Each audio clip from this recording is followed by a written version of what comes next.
It started like any other Saturday morning, quiet, predictable, and wrapped in the comfort of routine. Saturdays were my time. I could tinker with my old Chevy in the garage, let my mind wander, and lose myself in the satisfaction of fixing something with my hands. That day was no different, or so I thought.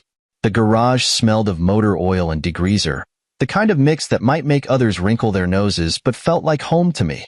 The faint hum of the radio in the background filled the space with soft rock, blending with the rhythmic clink of the wrench as I worked on replacing the brake pads. It was just me, the car, and a few hours of peace. Monica, my wife, poked her head into the garage now and then. "Do you need anything, Lucas?" she'd ask, her voice light and sweet. She always had a mug of tea in her hand, and her perfume, a subtle lavender scent, lingered long after she'd left. She didn't linger much, just enough to offer me a smile, a quick touch on my arm, and a brief conversation before she disappeared back inside. That morning, her energy seemed a little brighter than usual. She was all smiles, floating around the house like she had something to look forward to.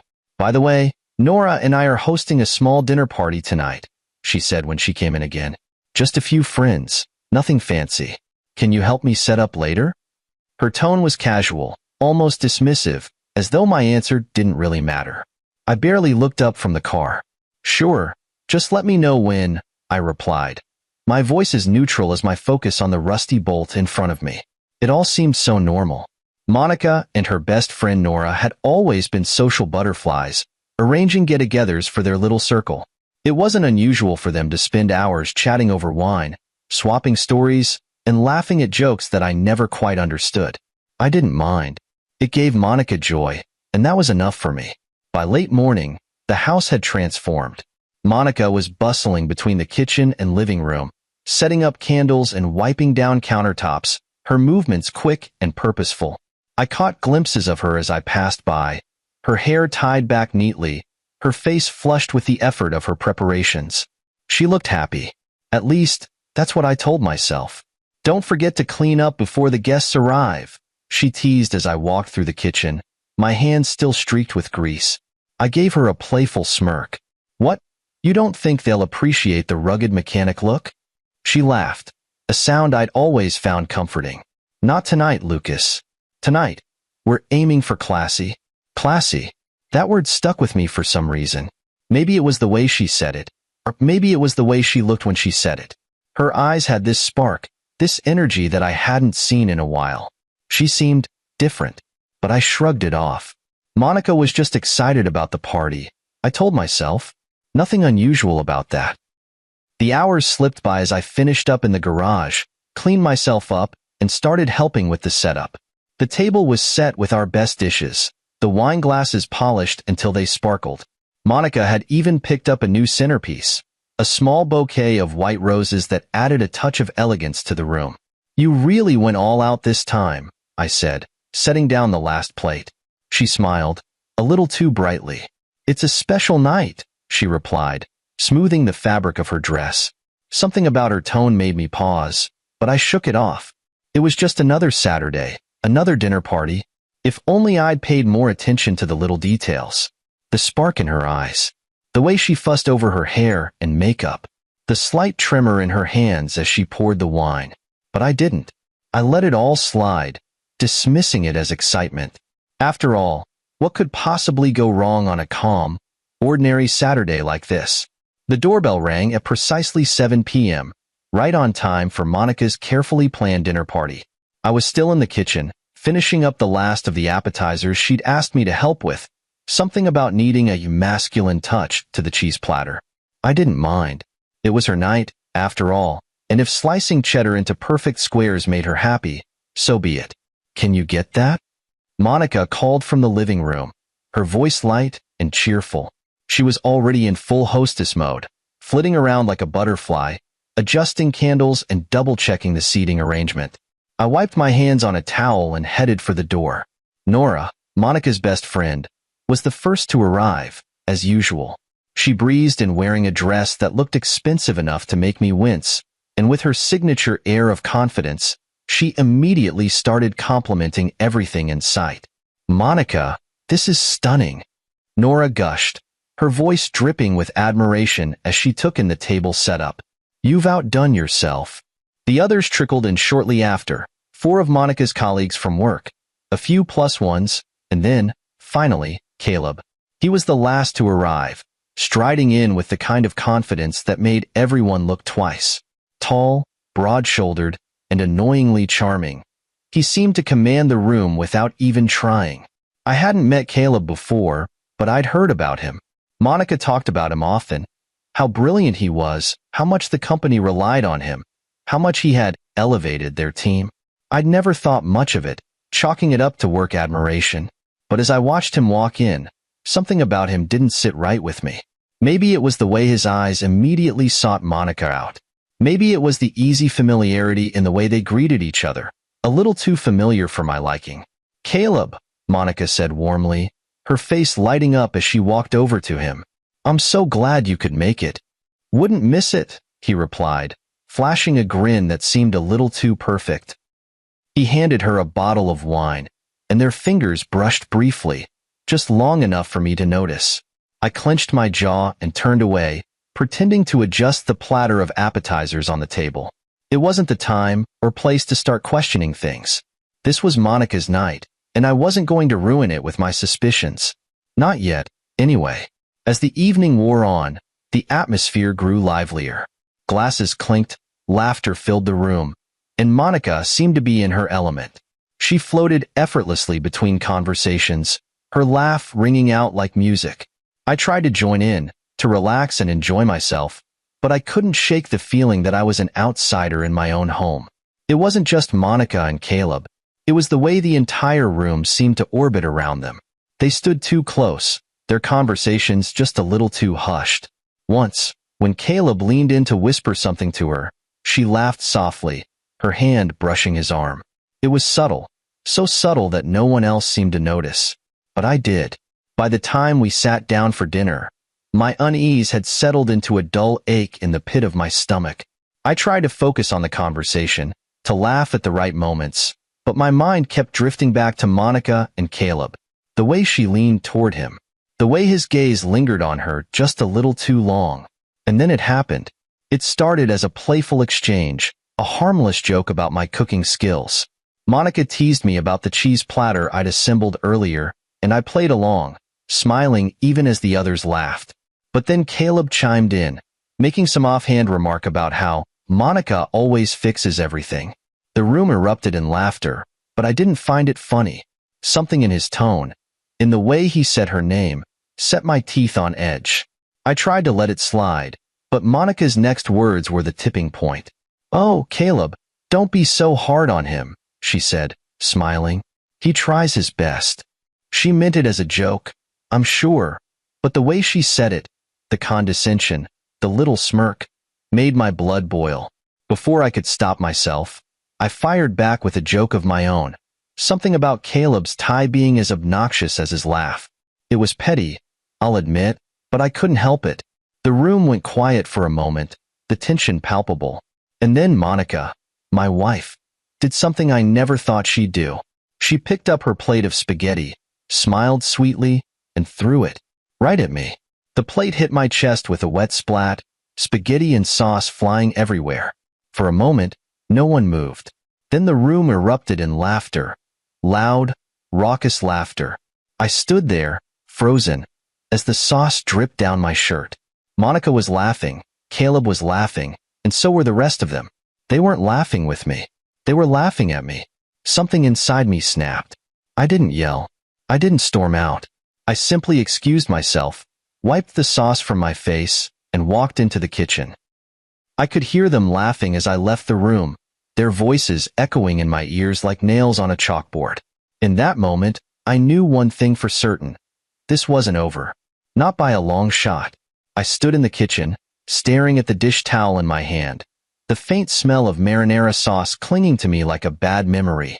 The laughter echoed from the dining room, louder now, as though my absence had made me even more of a joke. Each laugh felt like a knife to the back, twisting deeper every second. I should have been furious, maybe even heartbroken, but instead, I felt something else, cold, calculating clarity. It was the kind of calm that comes just before a storm, the moment when you realize you're done being a spectator in your own life. I took a deep breath and wiped my shirt as clean as I could manage. Sauce stains still clung to the fabric, but I didn't care. The damage wasn't just to my clothes. It was to my pride, my dignity, my sense of self. Monica had made sure of that when she decided that I, her husband, was the perfect punchline for her lover and her so-called friends. I glanced at the dining room doorway. From where I stood, I could see Caleb leaning back in his chair, his arms crossed, a smug grin plastered across his face. He wasn't just laughing at me. He was reveling in it, basking in the attention Monica showered on him. And Monica? She was at the center of it all, glowing like the star of some twisted performance. I clenched my fists, the edges of my nails digging into my palms. I wanted to walk back in there, to shout, to demand answers, to throw something right back at her. But that's not who I am. Monica might have thought she'd won tonight, but I was already planning how to take back control.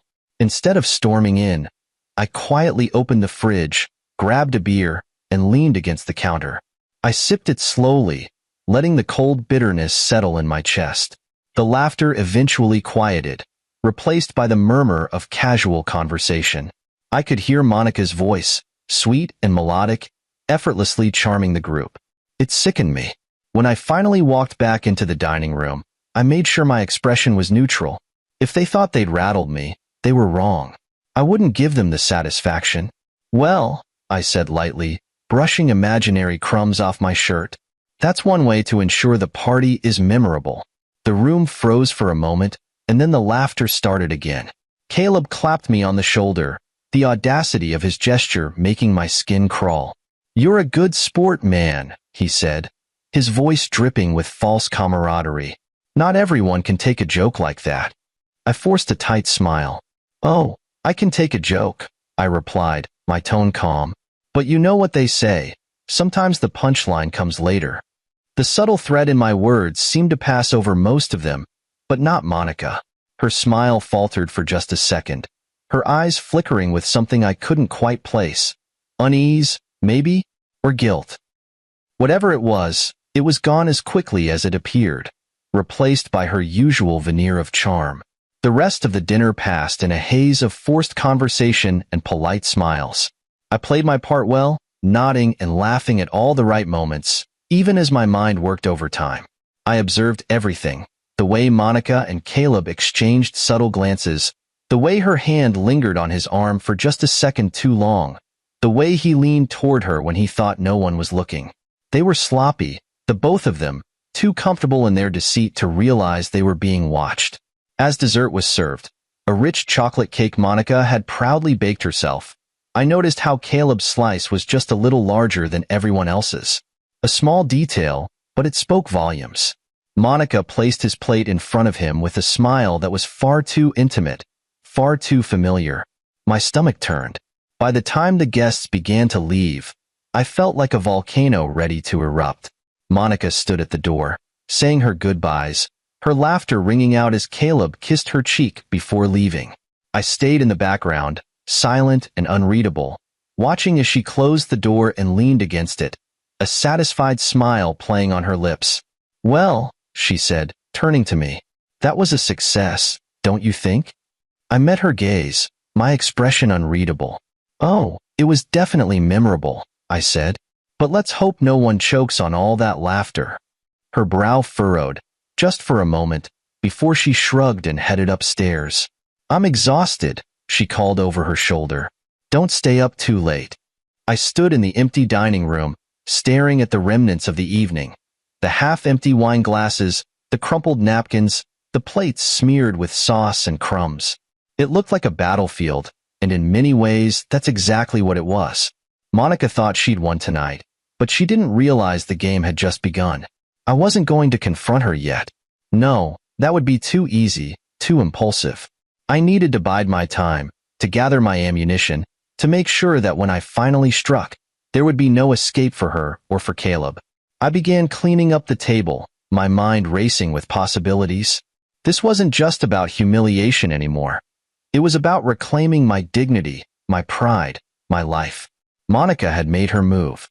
Now it was my turn, and when the time came, I'd make sure it was a moment she, and everyone else in that room, would never forget. The house was eerily quiet after the last guest left, the kind of silence that forces you to confront your thoughts whether you want to or not. I stood in the dining room, the faint smell of red wine and marinara sauce hanging in the air. The mess from the evening surrounded me, crumpled napkins, lipstick-stained wine glasses, and scattered breadcrumbs.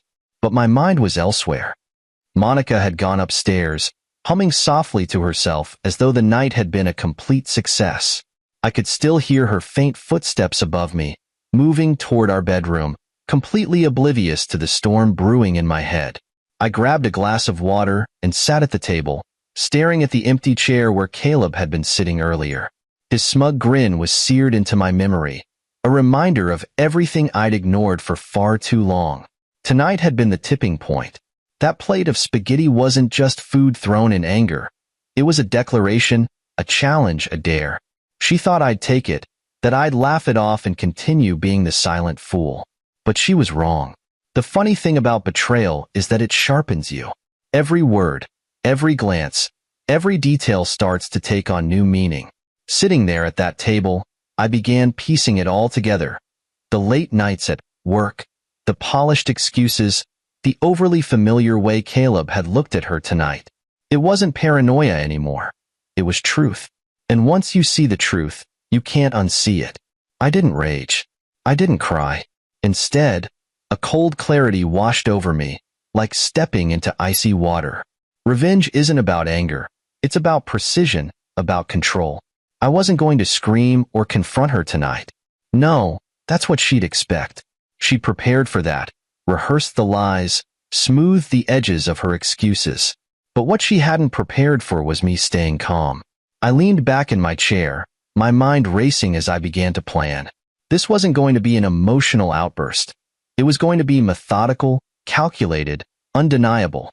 Monica had turned tonight into her moment of triumph. But what she didn't know was that I had already started laying the groundwork for her downfall weeks ago. It started small, an observation here, a question there. I'd noticed the way she smiled when Caleb's name came up in conversation, the way she seemed to light up when talking about her team meetings. At first, I'd brushed it off, chalking it up to work stress or a newfound enthusiasm for her job. But the inconsistencies started piling up. The late-night texts she claimed were from Nora. The gym sessions that seemed to last longer than humanly possible. The perfume she wore to meetings that seemed a little too extravagant for business. Tonight, though, was the confirmation I needed. The way she and Caleb interacted wasn't just friendly. It was intimate, familiar. Their glances, their touches, even the way she laughed at his jokes, it was all too much. And then there was the spaghetti. That damn plate of spaghetti. It wasn't just an insult. It was a signal. She thought I was weak, that I wouldn't fight back. But she underestimated me. I stood up and began clearing the table, moving slowly, deliberately. The clinking of dishes was the only sound in the room. I felt strangely calm, almost detached, as I rinsed the plates and loaded them into the dishwasher.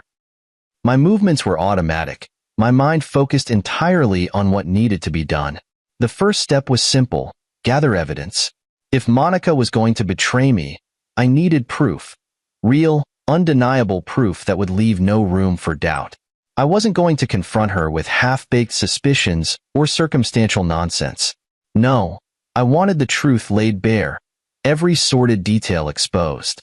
I already had some pieces of the puzzle: the late nights, the whispered phone calls, and now, tonight's performance. But I needed more: messages, photos, anything that could connect the dots. That meant playing the long game, keeping my suspicions to myself while I quietly uncovered the truth. After finishing the dishes, I grabbed a notebook from the drawer and started jotting down everything I could remember from the night. Caleb's offhand comments, Monica's nervous laugh when I'd mentioned the party being memorable, the way she'd hovered around him, her hand brushing his arm as though she couldn't help herself. I wrote it all down, each detail sharpening my resolve. This wasn't just about revenge. It was about justice, about reclaiming the respect she'd stripped away from me tonight. When the kitchen was spotless, I turned off the lights and headed upstairs. Monica was already asleep, her breathing soft and steady. I stood in the doorway for a moment, watching her. She looked peaceful, innocent even. It would have been easy to believe this was the same woman I'd married all those years ago, the woman I thought I knew. But I wasn't that naive anymore. I climbed into bed beside her, careful not to wake her. As I lay there in the dark, staring at the ceiling, my plan began to take shape.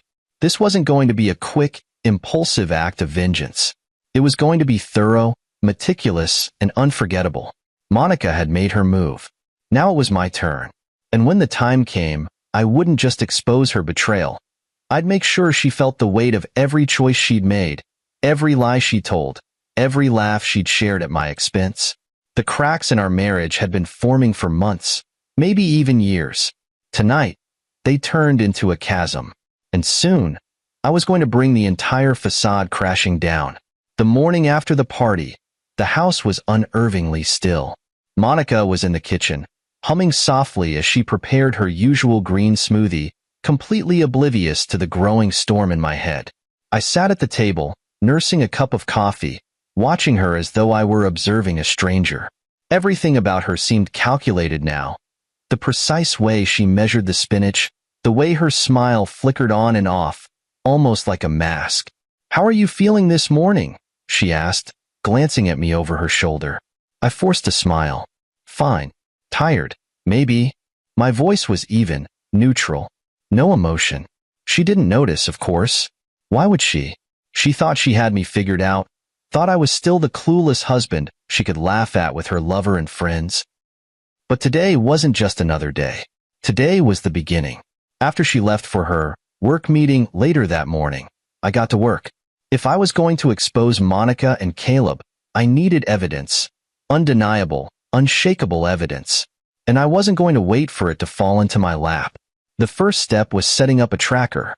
I had a small GPS device tucked away in a drawer in the garage, something I'd bought for road trips but had never gotten around to using. It was tiny, discreet, and perfect for my needs. I slipped it into the trunk of her car, hidden under the carpet where it would be practically invisible. Next, I needed a way to monitor her phone. I'd read enough articles and seen enough news stories to know that technology could be my greatest ally. I downloaded software that would sync her texts and call logs to a cloud account. It wasn't legal, but I wasn't exactly concerned about the morality of it. She had thrown that out the window when she decided to betray me. By the time Monica returned home that afternoon, everything was in place. She breezed through the door, all smiles and lightness, as though she didn't have a care in the world. "How was your day?" she asked, leaning down to kiss me on the cheek. "It was fine," I replied, my tone as casual as hers. "Got a lot done around the house." She didn't press further, didn't even notice the faint tension in my voice. She was too busy scrolling through her phone, her face glowing with the kind of contentment that made me sick to my stomach. I wondered if she was texting Caleb right then, laughing about last night about me. That evening, while Monica watched TV, I reviewed the first batch of data from her phone. Most of it was mundane. Text with Nora about yoga classes, emails from her boss. But then I found it. A text chain with Caleb, buried under a generic name, James. I clicked on it, my heart pounding. "Caleb, last night was incredible. I can't stop thinking about you." "Monica, it was perfect. You're perfect." "Caleb, I can't wait until Friday. Just us. No interruptions." "Monica, room 213 is ours. I'll bring the wine." The words hit me like a punch to the gut. There it was, in black and white. The lies, the betrayal, the sheer audacity. My hands shook as I read the messages again, each one burning itself into my mind. I saved screenshots of the texts and stored them in a secure folder. This was only the beginning. The GPS tracker showed that her car had been at a luxury hotel the night before the party, the same hotel mentioned in the texts. Room 213. I stared at the screen, the little blinking dot marking her every move. It felt surreal, like I was watching someone else's life. But it wasn't. It was mine. That night, as we lay in bed, Monica drifted off to sleep within minutes, her breathing soft and steady. I stared at the ceiling, my mind racing with possibilities. The texts, the hotel visit, the lingering glances with Caleb. They were all pieces of a puzzle I was determined to complete. But I wasn't going to rush. No, I needed this to be perfect. If I confronted her too soon, she'd deny everything, spin the story, turn it back on me. I'd seen it happen to others, men who acted on suspicion and ended up looking like paranoid fools. That wasn't going to be me. Instead, I planned my next move. The text had given me a date, Friday. I didn't need to guess or speculate. They were planning to meet again, and I wasn't going to let the opportunity slip through my fingers. I'd already started gathering evidence, but Friday would be the clincher. As I lay there, a strange sense of calm washed over me. Monica thought she was in control, thought she could keep her secrets hidden, but she didn't realize she'd already lost. Every lie, every betrayal, every cruel laugh at my expense. It was all building toward a moment she wouldn't see coming. And when that moment came, when I laid everything out in front of her, she wouldn't just feel regret. She'd feel devastation. Friday arrived like a slow-burning fuse, ticking down to an explosion only I could see coming. Monica was unusually radiant that morning, her smile brighter, her movements more purposeful. She floated around the house like she was weightless, humming softly as she packed her things for work. I played along, pretending not to notice the extra time she spent on her makeup or the way she double-checked her bag before leaving. Big day at work? I asked casually as I sipped my coffee. She paused for a moment, her back to me, then turned with that practiced smile I'd grown to resent. Just the usual, she said, her tone breezy. Meetings, deadlines, you know how it is. I nodded, hiding the satisfaction bubbling just beneath the surface. I didn't know how it was, better than she realized. By the time Monica left the house, I was already in action. I checked the GPS tracker on her car, watching the blinking as it made its way across town. It stopped briefly at the office, just long enough to keep up appearances, before continuing to the hotel. Room 213. The text had been painfully accurate. I wasn't far behind. I parked a few blocks away, my car tucked discreetly out of view. From the glove compartment, I retrieved a small black duffel bag containing everything I'd prepared. A voice recorder, my phone for photos, and a printed stack of the evidence I'd already gathered. This wasn't just a confrontation. It was an unveiling, a performance that would leave no room for doubt. The lobby of the hotel was busy but not chaotic. Business travelers, tourists, and couples streamed in and out, oblivious to the drama about to unfold. I kept my head down, moving purposefully toward the elevator. My hands were steady, my heart cold. This wasn't anger anymore. It was strategy. I reached the second floor and walked quietly down the hallway. Room 213 was at the end, the door closed, a silent barrier between me and the truth. For a moment, I stood there, staring at the polished brass numbers. I could hear faint voices on the other side. Laughter, murmured conversation. It made my stomach turn. I slipped the voice recorder into my pocket, turned on my phone's camera, and knocked. The laughter stopped. A moment later, the door opened, and there she was, Monica, her expression shifting from surprise to horror in the span of a heartbeat. She stood frozen in the doorway, her mouth opening and closing like she wanted to speak but couldn't find the words. "Lucas," she finally managed, her voice barely a whisper. "What are you doing here?" I didn't answer. I stepped past her into the room, my gaze sweeping over the scene. Caleb was sitting on the edge of the bed, his shirt unbuttoned, a glass of wine in his hand. He looked up at me, his smug expression faltering as realization dawned. "Well, don't let me interrupt," I said, my voice calm but cold. "It looks like you two were having a great time." Monica closed the door behind me, her hands trembling. "Lucas, this isn't what it looks like." "Don't," I cut her off sharply, holding up a hand. "Don't insult me by pretending this is something it's not. I've been watching, Monica. I know everything." I pulled the stack of papers from my bag and tossed them onto the bed. Caleb flinched as they scattered around him. Screenshots of texts, GPS logs, photos. Every lie, every betrayal, laid out in black and white. "Room 213, I said, my voice dripping with disdain. "You didn't even bother to change the details in your messages. Did you think I wouldn't notice?" Or did you think I was too stupid to care? Monica's face crumpled, tears streaming down her cheeks. I'm sorry, she sobbed. I never meant for it to get this far. I turned to Caleb, who was now standing, his hands raised defensively. And you? I said, my tone hardening. The big shot boss. Was it worth it? Throwing away your career, your reputation, all for this? Caleb opened his mouth to respond, but I didn't give him the chance. I pulled my phone from my pocket and snapped a photo of them standing there together. Monica in tears, Caleb looking guilty and disheveled. The flash lit up the room, capturing the moment in stark, undeniable detail. You can explain this to HR on Monday, I said, pocketing the phone.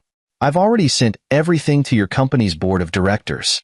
Let's see how they feel about their golden boy now. Caleb's face turned pale, and he stammered something about it being a mistake, but I wasn't listening. I was done with him. I turned back to Monica. You destroyed us, I said quietly. You laughed at me, humiliated me, betrayed me. And for what? A man who's going to lose everything because of you? She fell to her knees, sobbing uncontrollably. Please, Lucas, she begged. Give me another chance. I'll do anything. I looked at her, my expression unreadable. I gave you everything, Monica, and you threw it away. Now you'll have to live with the consequences. Without another word, I walked out of the room, leaving them to deal with the wreckage of their choices. As I stepped into the elevator, I felt a strange sense of calm.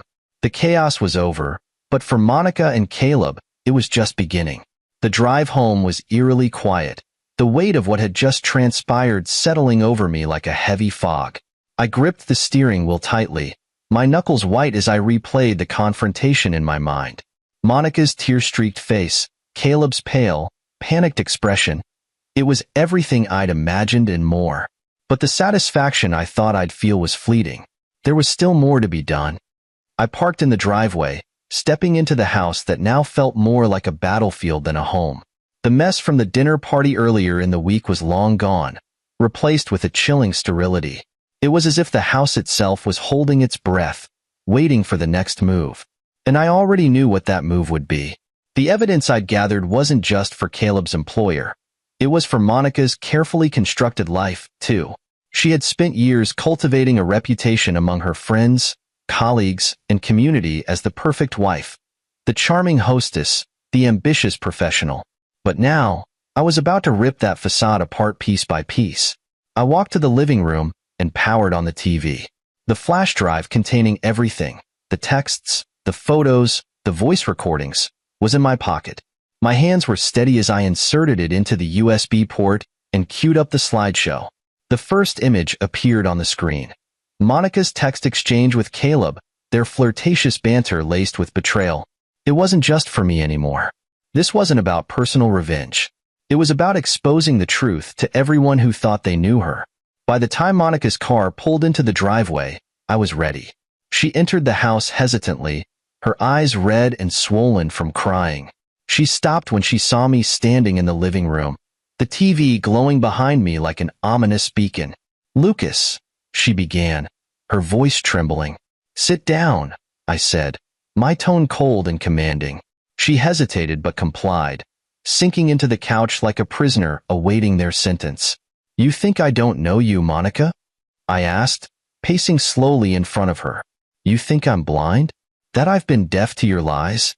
She opened her mouth to respond, but I cut her off with a sharp gesture. Don't. Just watch.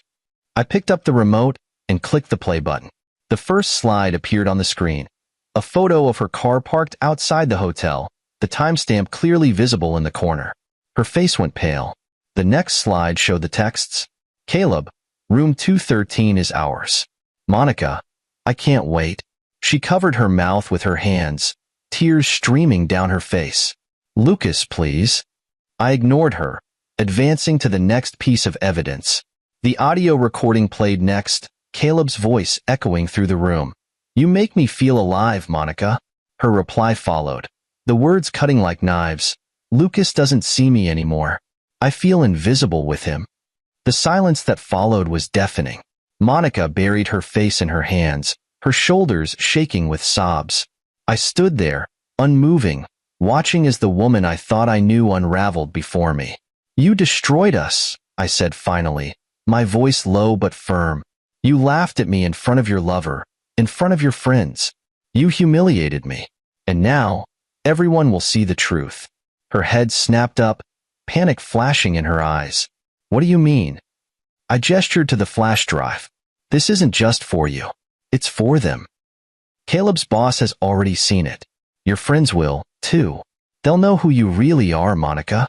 The lies, the betrayal. It's all coming out. She shook her head violently. You can't. Please, Lucas, don't do this. We can fix this. I'll end it with Caleb, I swear. I laughed bitterly, cutting her off. Fix it? You think this is something you can patch up with an apology? You've made your choices, Monica. Now you'll face the consequences. I turned off the TV and walked to the door, grabbing my keys. I'm staying at a hotel tonight, I said, my voice cold. Don't call me. Don't text me. You'll hear from my lawyer soon. As I walked out, her sobs followed me, but I didn't look back. The truth was out, and there was no undoing it. Monica's perfect world had been shattered, and I had no intention of helping her pick up the pieces. When I woke the next morning in a hotel room that wasn't mine, there was no relief, no solace in the sunlight streaming through the curtains. The events of the previous day played on a loop in my mind, each scene more vivid than the last. Monica's sobs, the panic in her voice, the devastation on her face as her lies came crashing down. But instead of pity, all I felt was resolve. This wasn't over, not yet. The first thing I did was call my lawyer, Andrew Phillips. Andrew was sharp, relentless, and known for his ability to turn even the most hopeless cases into victories. I explained everything. Monica's betrayal, the evidence I'd gathered, the humiliation I'd endured. He listened quietly, only interrupting to ask clarifying questions. Lucas, he said finally, his tone calm but firm, you're in a strong position here. The evidence is airtight, and in this state, adultery is still a significant factor in divorce proceedings. If we play this right, you'll walk away with everything. Everything? I echoed, the word heavy in my mouth. Everything, he confirmed. The house, the assets, even spousal support if you want it. She'll be left with nothing but regret. I hung up the phone feeling a grim sense of satisfaction. Monica had made her choices, and now it was time for her to face the fallout. When I arrived back at the house that afternoon, the air was thick with tension. Monica was sitting on the couch, her eyes swollen and red, clutching a tissue in her hand. She looked up as I walked in, her face a mix of hope and fear. Lucas, she began, her voice trembling, can we talk? Please. I didn't answer immediately.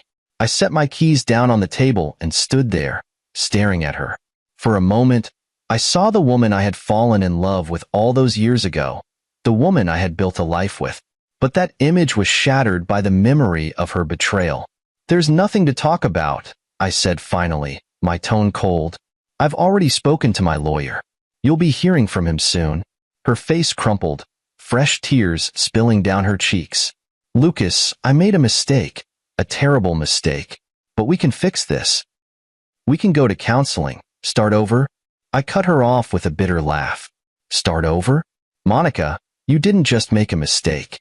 You made a choice.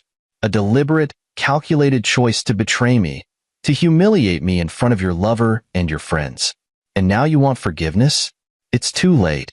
She tried to reach for me, but I stepped back, the space between us feeling like a chasm. Lucas, please, she begged. I'll do anything. Just don't give up on us.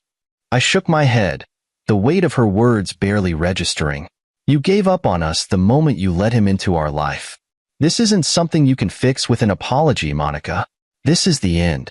Over the next few days, the consequences of her actions began to ripple outward. The evidence I'd sent to Caleb's company had reached their board of directors. I received an email from an anonymous source, likely someone in HR, confirming that Caleb had been terminated effective immediately. His reputation was in ruins, his career over. Monica didn't fare much better. Though she hadn't been fired outright, she was placed on indefinite suspension, pending an internal investigation. Her colleagues began to distance themselves, whispers of her affair spreading through the office like wildfire. The polished image she had worked so hard to cultivate was crumbling, and there was nothing she could do to stop it. Our friends, too, began to take sides. Those who had been at the party, who had laughed at my expense, were the first to disappear. Others reached out to express their shock and sympathy, though their words rang hollow. I didn't need their pity. I needed closure. One evening, Monica approached me in the kitchen, her movements tentative, her eyes downcast. She placed a manila envelope on the counter. "What's this?" I asked, not bothering to hide my annoyance. "It's everything," she said softly. "Bank statements, account passwords, the deeds to the house. I know I don't deserve your forgiveness, but I want to make this as easy as possible. You can have it all." I stared at her, searching her face for some sign of sincerity. For once, there was no mask, no pretense. Just a broken woman trying to salvage the last shreds of her dignity. "Thank you," I said simply, taking the envelope. She nodded, tears streaming silently down her face. As she turned to leave, I stopped her. "Monica." She froze, her back to me. "I hope you find whatever it is you're looking for," I said. "But it won't be here." She didn't respond. She just walked away, her footsteps echoing in the empty house. That night, I sat in the living room, staring at the stack of papers she had given me. The house was mine. The accounts were secure, and the legal battle was all but won. But for the first time in weeks, I felt something other than anger or resolve. I felt the weight of loss. The loss of the woman I had loved, the life we had built, and the future we had once dreamed of. But as I sat there, I realized something else. I was free. Free to rebuild, to start over, to create a life that wasn't defined by betrayal. And for the first time in a long time, I allowed myself to hope.